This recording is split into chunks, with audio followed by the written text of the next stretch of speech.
My newly adopted daughter, Lila, was diagnosed with a severe illness in her 10th year. She needed a bone marrow transplant. When she heard the news, my own sister, Ava, collapsed into a sobbing heap. Seeing my stoic expression, she screamed at me, "Clara, are you even human? Your daughter is gravely ill, and you're not the least bit sad." Why should I be sad? And I wasn't. In fact, a dark part of me felt a flicker of satisfaction. Because Lila was not my daughter at all. As if a dam had broken, my sister's face twisted with rage. "You're right, she's not your biological daughter," she spat. "But if you don't save her, your real daughter will die too." 10 years ago, Ava and I were wheeled into the delivery room together. We both gave birth to daughters. I was married to my husband, Mark. She was unmarried, pregnant by a man she claimed she couldn't even find. After we came home, she told me she had sent her baby to live with the father's family. But I noticed something immediately. The small, distinctive birthmark on my own daughter's back was gone. In that single, heart-stopping moment, I knew. Ava, the thief, had stolen my daughter.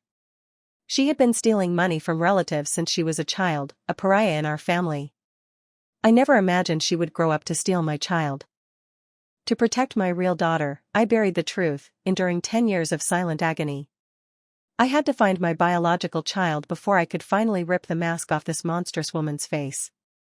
"Only a bone marrow transplant can save her now," Ava said, her voice laced with urgency. "You need to get tested for a match." Me? Get tested? I had been a stand-in mother for a decade to a child who had never once called me mom. Why on earth should I be the one to do it? Lila was a troublemaker, just like Ava was as a child. She even stole money from the house. Yet, for the sake of my own hidden daughter, I treated her as if she were my own. In return, she called me a bitch more times than I could count. Ava had taught her that. Every time I tried to discipline Lila, Ava would intervene, cooing that she's just a child, she doesn't know what the words mean. A child like that? Why should I save her? "No," I said, my voice firm. "A bone marrow transplant carries significant risks. I'm not willing to do it." The words had barely left my mouth before Mark's hand cracked across my face. "Is that something a mother should say?" he roared. "You won't even save your own daughter?" The slap stunned me, but I didn't blame him. He was a victim in this too, completely in the dark. He had no idea Lila wasn't his child. Realizing he'd gone too far, his anger subsided, and he gently touched my cheek. "Honey, I'm sorry. I was just so emotional. But she's our only daughter. How can we not save her?" I took a deep breath. "Fine. I'll get tested. But we should all do it. To increase the chances." Ava refused without a second thought. "What does it have to do with me? She's not my daughter." A cold laugh echoed in my mind. "You love her so much," I said, my voice dripping with sarcasm. "Aren't you willing to try for her? What if my match isn't perfect, but yours is?" She still shook her head. But then Mark spoke. "Just get tested, Ava. We can't miss any chance to save Lila." To my astonishment, at Mark's command, she agreed. The three of us went to the hospital for testing. The wait for the results was excruciating. On the day we were to pick them up, Ava was up at the crack of dawn, planning to go alone. I caught her. I knew exactly what she was plotting. If my marrow was a match, she would hide her own results, claiming she wasn't compatible. The results were unexpected. All three of us were a match. "All three of you are suitable donors," the doctor said. "Who will it be?" Without a moment's hesitation, Ava pointed at me. "Her. She'll do it. She's the patient's mother." The doctor smiled at me warmly. "A mother's love is the greatest. We'll arrange the procedure for you as soon as possible." "I need to think about it," I said. The faces of Mark and Ava fell in unison. Ava jabbed a finger at my nose. "What is there to think about? You're her mother. If you don't save her, is an outsider supposed to?" "I'm the one earning money for this family," Mark said, his voice tight. My work is too demanding to be interrupted. Are you suggesting I should do it? I fled the hospital and didn't return home until late that night. When I did, the house was full of relatives. Clara, are you really not going to save your own daughter? She's your own flesh and blood. How can you be so cruel? Even a tigress won't eat her own cubs. How can you refuse to save your child? Ava lurked in a corner, a faint, triumphant smile playing on her lips. I knew she had summoned them all here to pressure me. Just then, my phone rang. It was Lila's teacher. Mrs. Lee, Lila is such a sweet girl. All of us, students and teachers alike, adore her. You have to save her. The school is very concerned about this matter. Even the principal has asked about her. I clenched my jaw. It wasn't enough for Ava to rally our family, she had to broadcast my cruelty to the world. My parent-teacher chat group was buzzing. Did you guys hear? Lila Lee needs a bone marrow transplant, and her mom refuses to donate. No way. Mrs. Lee always seemed so gentle. How could she have such a cold heart? You can't judge a book by its cover. Better keep our distance from her. A woman that vicious will be struck by lightning. I lowered my head and tried to retreat to my room. Ava lunged, grabbing my wrist in a vice-like grip. Where are you going? Are you going to save her or not? She's your own daughter, a relative shouted. Do we have to force you? Her face was a mask of hatred, as if she wanted to carve the marrow from my bones herself. You're hurting me, I said. Ava sneered. This little bit of pain is nothing. The suffering Lila is enduring in the hospital is 1,000 times worse. The relatives closed in around me. Clara, she is your daughter. You must save her. You're her mother. It's your responsibility. If you make us a laughingstock, we will not let you off the hook. I wrenched my hand free. Ava's hand flew up and slapped me across the face. If anything happens to Lila, she hissed, no one will get to live in peace. A cold dread washed over me. If Lila died, Ava would surely harm my real daughter. It seemed there was only one path left for me. Clara, you as the mother are less concerned than Ava, the aunt. You don't deserve to be a mother. Ava's eyes burned with malice. You're going to the hospital tomorrow. Lila's illness can't wait. Are you going or not? I was scared. Scared she would hurt my daughter. Scared that if Lila died, my own child would be condemned to the same fate. Until I found my daughter, I had to ensure her safety. Though my heart was filled with bitterness, I had no choice. I nodded reluctantly. I'll go. I'll go tomorrow. A victorious smirk spread across Ava's face. That's more like it. You're her mother. This is your duty. If I were her mother, she added smugly, I wouldn't have hesitated for a second. What's donating a little marrow for your own child? Back in my room, Mark came in to comfort me. Ava was just worried, that's why she hit you. She's doing it for our daughter's good. Don't be mad at her.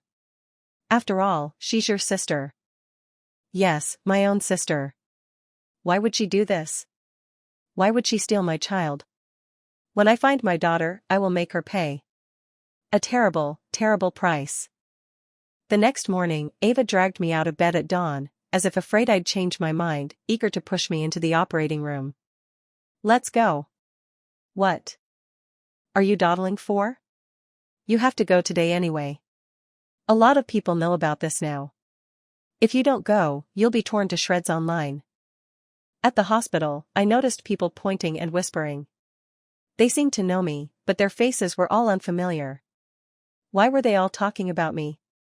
I later found out that Ava hadn't just told everyone we knew, she had posted my story online, using the pressure of public opinion to force my hand. It wasn't enough to push me into the mud, she had to grind her heel into my back. What kind of hatred did my own sister harbor for me? As they wheeled me toward the operating room, I clutched my phone tightly. Give me the phone, Mark said. You won't need it now. I gritted my teeth and shook my head. As long as I wasn't anesthetized, there was still a chance. What if, by some miracle, the private investigator found my daughter? Mark started to say something else, but Ava, impatient, cut him off. Who cares if she has her phone or not? Just get her into the OR. Stop wasting time. Just before the door swung shut, I saw Ava's triumphant grin. She waved at me, mouthing the words thank you. She thought I was a fool, still completely in the dark. As the preparations began, I cursed my fate, tears of helpless rage streaming down my face. I wasn't afraid. I was just unwilling to be manipulated by destiny like this. Just then, my phone vibrated. It was the private investigator. My heart hammered against my ribs like never before. "Ma'am, we found your daughter." His voice was the most beautiful sound I had ever heard. "Is she safe?" I asked, sobbing with joy. "Don't worry. She's completely safe. No one can harm her." I shot upright on the operating table. "Ma'am, what are you doing?" a doctor asked, confused. I laughed, a wild, liberating sound. "I've changed my mind.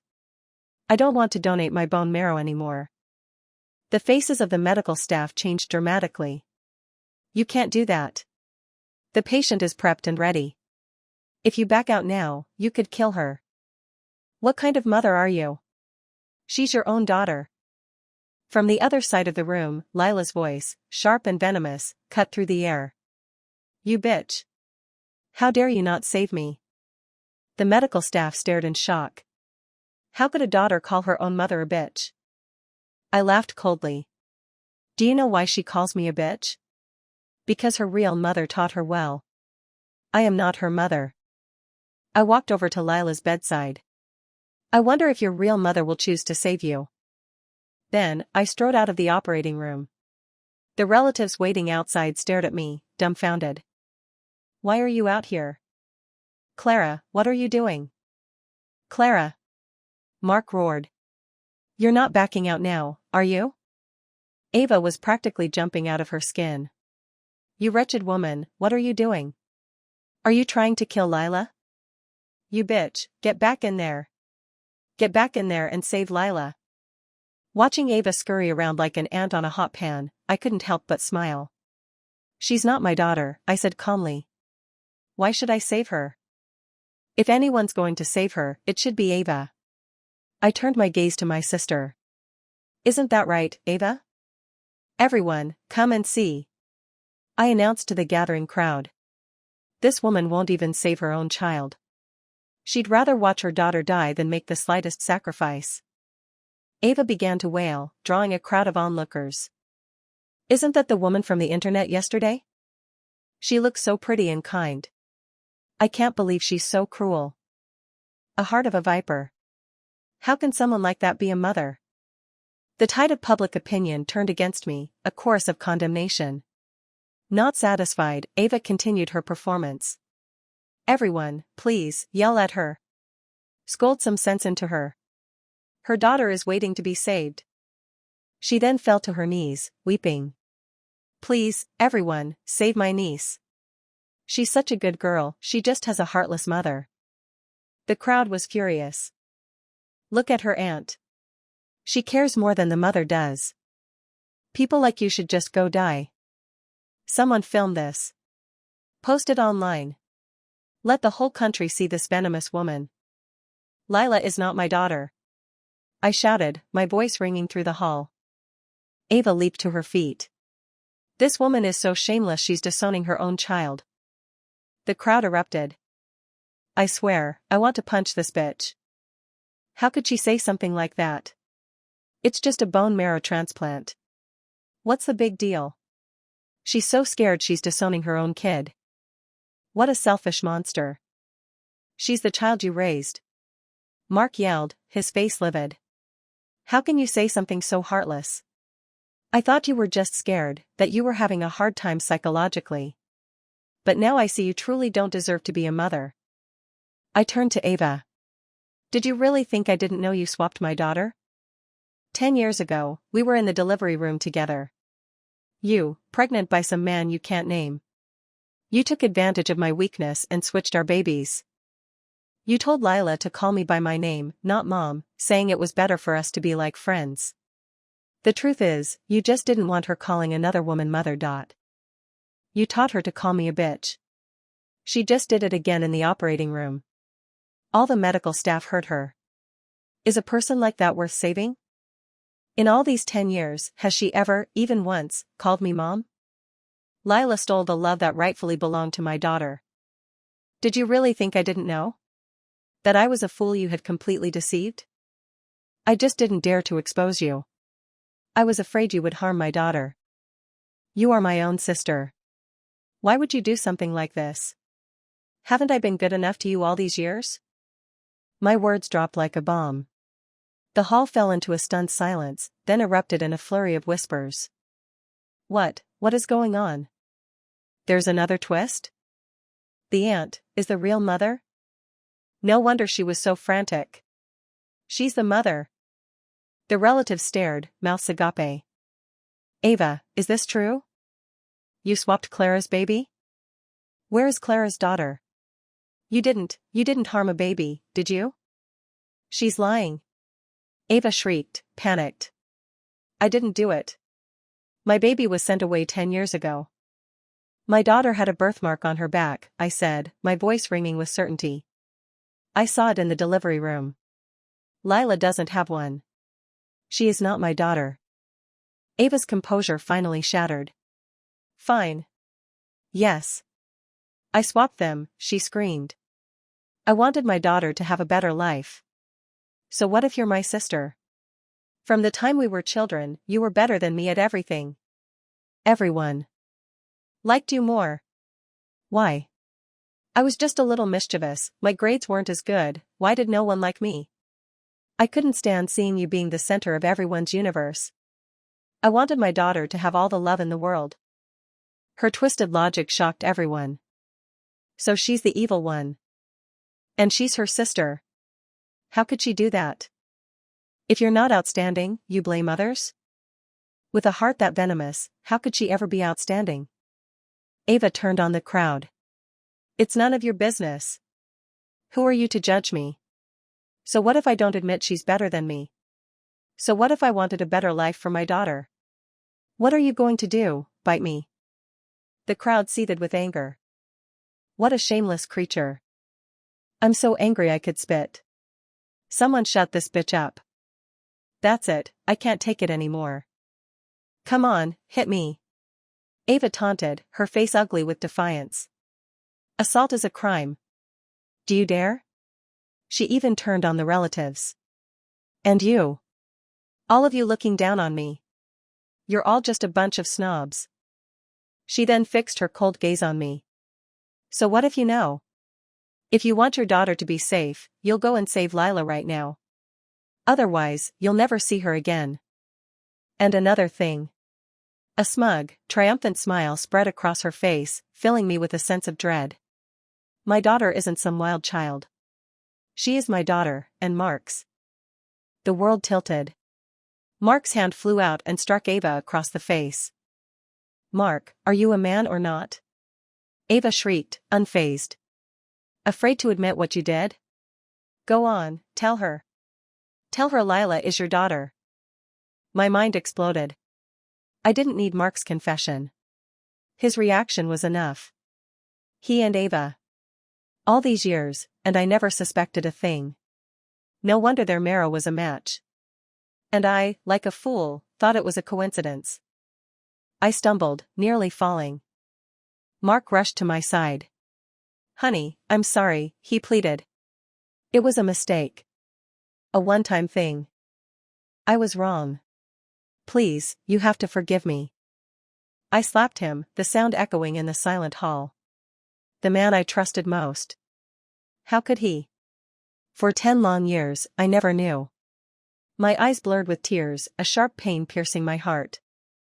Honey, I'll make it up to you, I swear, he begged, kneeling before me. Did you know she swapped our daughter? I asked, my voice trembling. He lowered his head. The silence was his confession. I slapped him again. She's your own daughter. You knew. How could you be so cruel? She forced me, he cried. If I didn't switch them, she was going to tell you about us. I was afraid of losing you. I had no choice. Mark was the one who physically swapped them, Ava said, her voice laced with venom. He was willing to do it for me. The cruelty of it was a knife to the heart. And just like that, the pain vanished. I had found my daughter. I didn't need this man. Just then, a doctor emerged from the operating room. How long are you going to keep this up? The patient is fading fast. Someone needs to donate, now. What are you waiting for? Ava sneered at me. Go and donate to my daughter. Or I can't guarantee what will happen to yours. Even now. She was threatening me. She really thought I would still do it. The last thread of sisterly affection I had for her finally snapped. I found my daughter, I said. And she is safe. You're lying. Ava shrieked. That's impossible. I took out my phone. It showed a photo of a small, filthy girl, huddled in a pig pen. I couldn't imagine the life she had led for the past 10 years. The tears started again. Ava, you're not human. You let my daughter sleep in a pig pen. She's just a child. Mark roared with rage and lunged at Ava, punching and kicking her. You told me you found a good family for her, he screamed, like a man possessed. You told me she was happy. Is this happy? You dared to lock my daughter in a pig pen. Ava, I'm going to kill you. I watched, my heart cold. It was all too late. No matter what Mark did now, I would never forgive him. He didn't deserve it. Stop it, the doctor yelled. Who is going into the operating room? Decide, now. I believe you said, I told Ava, my voice like ice, that for your own daughter, you wouldn't hesitate. Her face went pale with terror. No, she whimpered, shaking her head. I don't want to. It will hurt my body. I don't want to. Mark, you go. She's your daughter. It's your responsibility. She is your daughter, Mark said coldly. Saving her is your duty. Ava collapsed to her knees. No, please. I'm scared, Mark, I'm begging you, please go. When Mark remained unmoved, she crawled over to me. Sister, you're my sister. Lila is your niece. Please, save her. I'll make it up to your daughter, she sobbed. I'll treat her better than I ever treated Lila. Before I could refuse, the crowd erupted. How can she be so shameless? She made that little girl sleep in a pig pen for 10 years, and now she has the audacity to say this?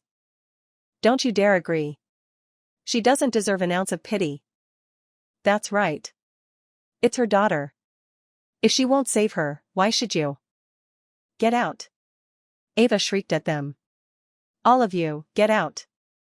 It's none of your business. Are you the ones being asked to donate? Piss off, you bunch of idiots. Her words ignited the crowd's fury. I saw several people roll up their sleeves. You little bitch, say one more word and I swear I'll beat you to death today. I dare you to say that again.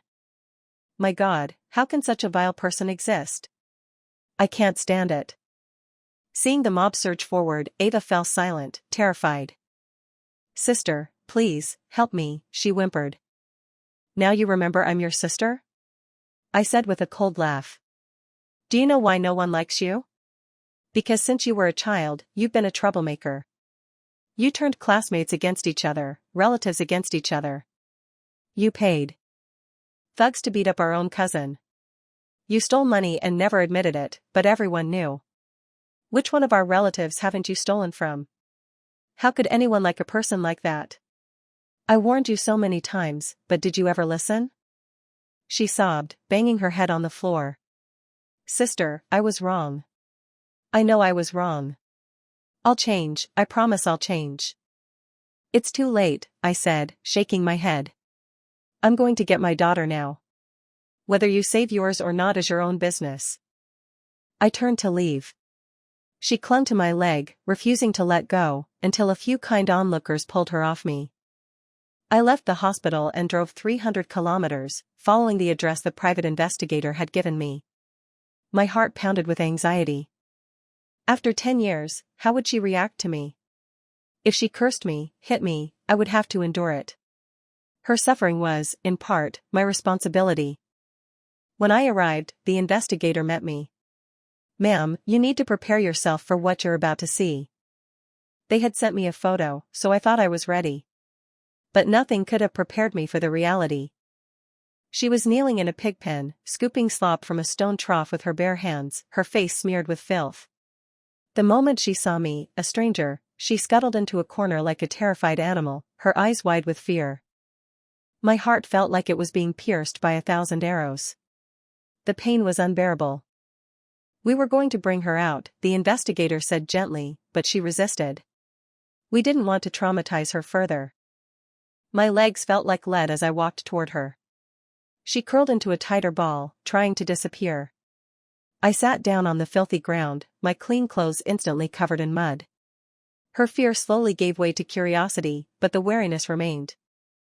I shuffled closer to the trough and, mimicking her, cupped the pig feet in my hands. "Clara." "Mark." I hadn't realized he had followed me. I looked up, a bitter smile on my face. "Mark, this is our daughter. This is the consequence of your actions." "I didn't know," he babbled, shaking his head in terror. "I didn't know Ava would do this to her. She told me she found a good family for her, that she was happy and well cared for. I had no idea she was treating our daughter like this." He fell to his knees, a portrait of agony. But what good was it now? His regret couldn't give my daughter back her stolen childhood. The hatred I felt for him was a permanent stain on my soul. I raised my hands to my mouth. "Clara, don't," he cried. "Don't eat that. I was wrong. Let's take her home. I'll spend the rest of my life making it up to her." "You don't deserve to," I said quietly. As I lowered my head, my daughter crept towards me. She carefully picked a piece of dry straw out of the slop in my hands, as if trying to tell me it was inedible. Tears streamed down my face. I pulled her into my arms. Perhaps it was the unique bond between a mother and child, but she didn't struggle. She just seemed lost and confused. "My darling," I whispered, "I'm your mother. I lost you 10 years ago. Please, come home with me now." She didn't answer, but she didn't resist. I lifted her. Compared to Lila, she was painfully thin and light, her sallow skin a clear sign of malnutrition. As I passed Mark, I said, "Let's get a divorce." He looked as if he'd been struck. "Clara, no. Please don't divorce me. I love you." It was a moment of weakness. "Ava got me drunk and seduced me. She was jealous of you, she wanted to destroy our lives. Everything I did was to stop you from being hurt. I can't live without you. Please, give me a chance to make it up to you, to both of you." I knew what he said wasn't entirely a lie. Given Ava's jealousy, she was capable of anything. But it wasn't the whole truth either. "In all these 10 years, I asked, you never slept with her again?" The words caught in his throat. I smiled a sad, empty smile. "I can take care of our daughter myself. If you don't want to hurt me anymore, just sign the papers." I walked away. I didn't go home. I checked into the nearest hotel. I gave my daughter a bath. She seemed to have never seen the world outside her prison, everything was a source of wonder. Looking at her, clean for the first time in who knows how long, the tears came again. She was 1,000 times more gentle and sweet than Lila. I held her and cried for a long time. She seemed to sense my sadness and just rested quietly in my arms. The next day, I took her for a medical checkup. To my immense relief, apart from some psychological instability and malnutrition, she was healthy. Her mind would heal with time and love. The malnutrition was easy to fix. I rented an apartment and cooked for her every day. Soon, she was chubby and rosy-cheeked. 6 months passed quickly. My daughter, who hadn't spoken a word, slowly began to talk. She started calling me Mom. There were people I didn't want to see, things I didn't want to face. But eventually, I had to. I took my daughter and returned to that familiar city. When I called Mark, he was ecstatic. "Clara, you're back?" Let's meet, I said. The coffee shop downstairs from your office. Okay, I'm coming right now. 6 months had aged him years.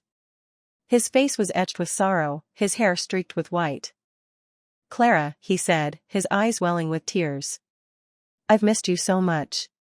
For the past 6 months, I've thought of you every day, terrified that you weren't okay. Please, come home with our daughter. I had imagined this moment countless times, thinking I would feel something. But my heart was a calm sea. I took out the divorce papers. Sign them. Pain flickered in his eyes. Clara, can we not? I really can't live without you. These past 6 months have been torture. Please, just give me one more chance. I'll spend the rest of my life loving you and making it up to you both. Perhaps he was truly sorry.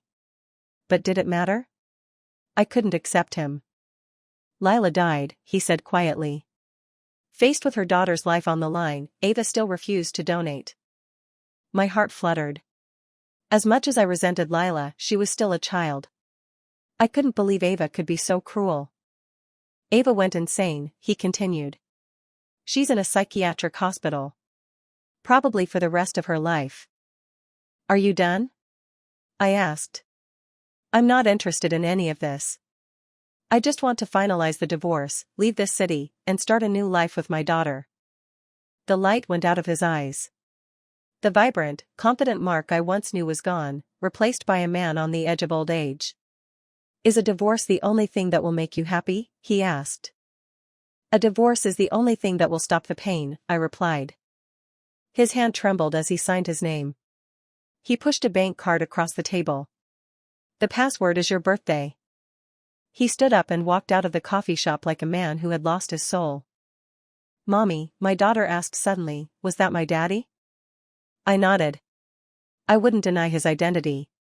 When you're older, and you can understand all of this, you can choose whether or not to forgive him. Whatever you choose, Mommy will respect your decision. She nodded, a flicker of understanding in her young eyes. My daughter and I left that city. I poured all my energy into giving her the childhood she had been denied. She was a sensible child, never causing me any worry, always helping with chores.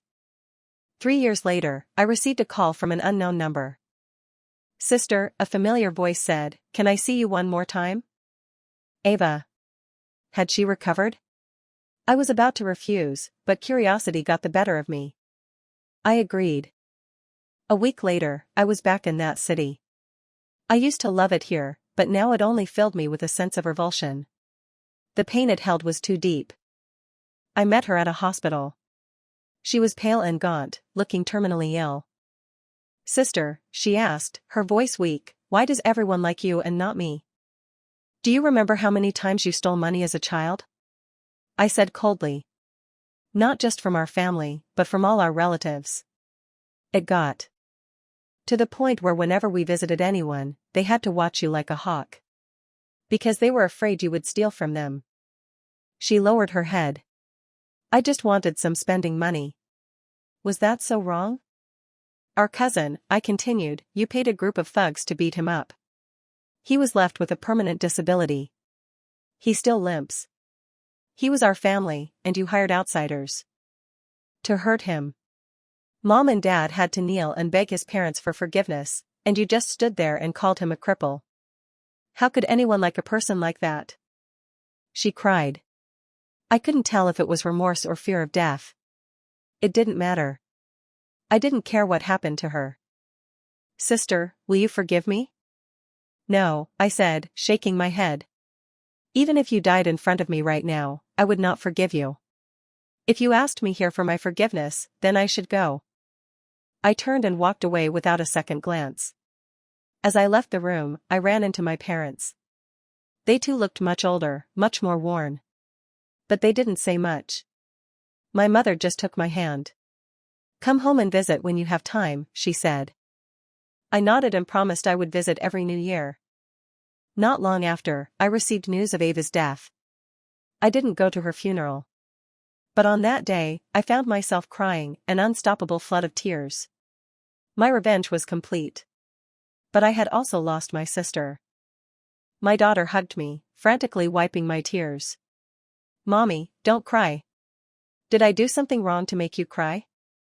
No, my sweet Sophie, I said, shaking my head. You are so good, you could never make Mommy cry. It's just some dust in my eye. My daughter's name is Sophie Clara. It was my choice,